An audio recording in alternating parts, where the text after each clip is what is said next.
আবু তাহের, মৃত আবু তাহের। আর আমার বাড়ি, স্বামীর বাড়ি হচ্ছে বিদ্যাপুর উত্তরপাড়া।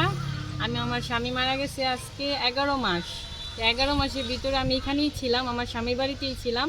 অনেক কষ্ট করে এখানে ছিলাম, একদম গৃহবন্দির মতো করে। তো আমি একদিন রাত্রের বেলা আমার আব্বু বাড়িতে একটা বেড়া দিয়ে এসেছিল, ওরা বারবার আইসা পরে আমাদের বাড়ির ভিতরে ঢুকে আমার মারধর করতে হয়, বাচ্চা কাচ্চা পাঠায়।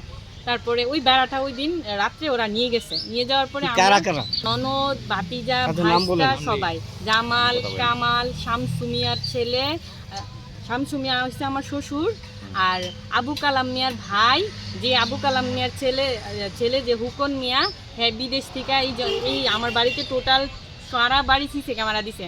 আমি যেন বাড়ি থেকে বের হই কখন বা ঢুকি কখন এটা যেন দেখতে পারে। আমি তো একদম 11 মাস ঘর থেকে বেরই হই নাই, একদম গৃহবন্দী। আশেপাশের একটা মানুষ আমার সাথে কেউ কথা বলে নাই। আমার সাথে কেউ কথা বলতে আসলে তাদেরকে গিয়ে মামলার হুমকি দিছে।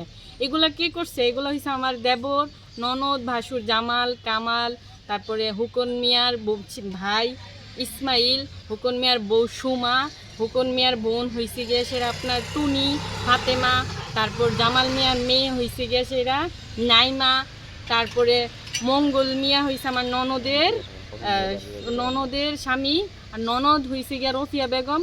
এই সবগুলো আমার অনেক অত্যাচার করছে। আমি এই পর্যন্ত 2-3বার করে জিডি করছি, মামলা করছি। 7 ধারাতে ওরা ব্রণসই দিয়ে আসছে যে আমারে মারবো না, কোনো অত্যাচার করবো না। এর 15 দিন পরেই ওরা আমারে 8 রমাদান ফেব্রুয়ারি মাসের 28 তারিখে ওরা আমারে, আমি বাড়ি থেকে ওরা বেড়াটা নিয়ে গেছিলো, ওই বেড়াটা যখন খুলে ফেলছে, আমি পুলিশে অভিযোগ করতে আসছি। আমি পুলিশকে পাই নাই, না পাওয়ার পরে আমি রাত্রটা ছিলাম। ওই রাত্রটা থাকার ভিতরে আমি যে তালাটা দিয়ে আসছি বাড়ির, ওই তালাটা ভাইঙা ওরা নতুন তালা দিয়া আমার ঘরের যাবতীয় সব কিছু নিয়ে, যে বেড়াটা ওরা নিয়ে গেছিলো ওই বেড়াটা দিয়েই ওরা আমার বাড়িটা টোটালি চাপুটে বেড়া দিয়ে দিছে। এবং আমি যখন ওই দিন রাত্রটা থাকার পরে আমি যখন শুক্রবার 1:30টার দিকে গেলাম বাড়ির সামনে, তখন ওরা আমারে দেখাই সাথে সাথে সবগুলা বের হয়ে আইসা, অভিযোগের যে কাগজের মধ্যে যে নামগুলো আছে সবগুলো আইসা আমার একদম এলোপাতারি মারধর শুরু করছে। আমার একটা মেয়ে আছে, উনি যখন মারা গেছে আমার এই মেয়েটাই নিয়ে আমি ওনার সংসারে দিয়ে বসছিলাম। তখন আমারে মারার পরে আমি মেয়েটারে 15 মিনিট ধরে পাই না, আমার মেয়েটা কোথায় বলছিলাম। বলার পরে আমি যখন আমার মেয়েটারে পাই না, ওরা একটুটা আমার মারছে, মারার পর আমার হাত থেকে ফোন, মোবাইল সব কিছু নিয়ে গেছে। নিয়ে আমি বলছি আমার মেয়েটারে না দাও, আমি চলে যাবো। তারপর ওরা আমার মেয়েটারে দেয় না। তারপর ঘর থেকে লাঠি, ঝাড়ু, রোল যা পারছে সব কিছু নিয়ে আসছে। আইসা অনেক মারধর করছে, আমি হাতের রক্তগুলা পর্যন্ত দেখাইছে। আশেপাশে 60 জন মানুষ ছিল, কেউ আমার একটু সাহায্য সহযোগিতা করে নাই। বরঞ্চ আর বলতেছে যে হুকন মিয়া তোমরা চিনো না, যে ওরা আপন বাবার এই মাইরা ফেলছে আজকে 16-17 লাখ টাকা দিয়ে, আর উনারে যদি তোমরা সহায়তা করো তো তোমাদেরকেও তো মারবো। আমাকে 6টা অটো বিদায় করে দিছে, বলছে যদি কেউ তোরা নেস তাহলে তোর খবর আছে। আমি আল্লাহ বলছি, আল্লাহ আমার একটু সহায়তা করো, সাহায্য করো। হ্যাঁ আমারে মারার পরে বলতেছে কি যে সহায়তা করবো, আল্লাহ তোকে ডাক শুনতে বলে নিছে। তারপর আমি বলছি আল্লাহ আবাবিলের মতো আমার একটু সাহায্য পাঠাও।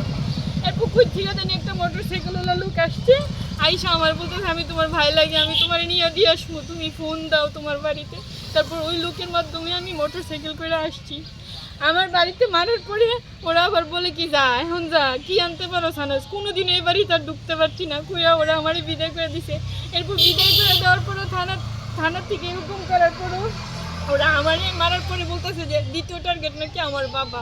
আমি ওই বাড়িতে থাকতে চাই, ঢুকতে চাই, আমি ওইখানে বসবাস করতে চাই, আমার একটাই আবদার।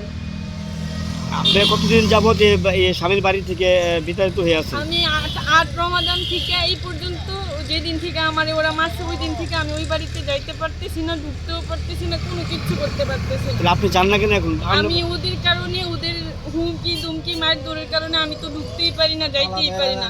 ওরা ওদের মতো করে তালা দিয়ে দিছে, ওরা ওদের মতো করে বাড়ি কি তালা দিয়ে দিছে? আমার বাড়ির গেটের মধ্যে তালা দিয়ে দিছে ওরা।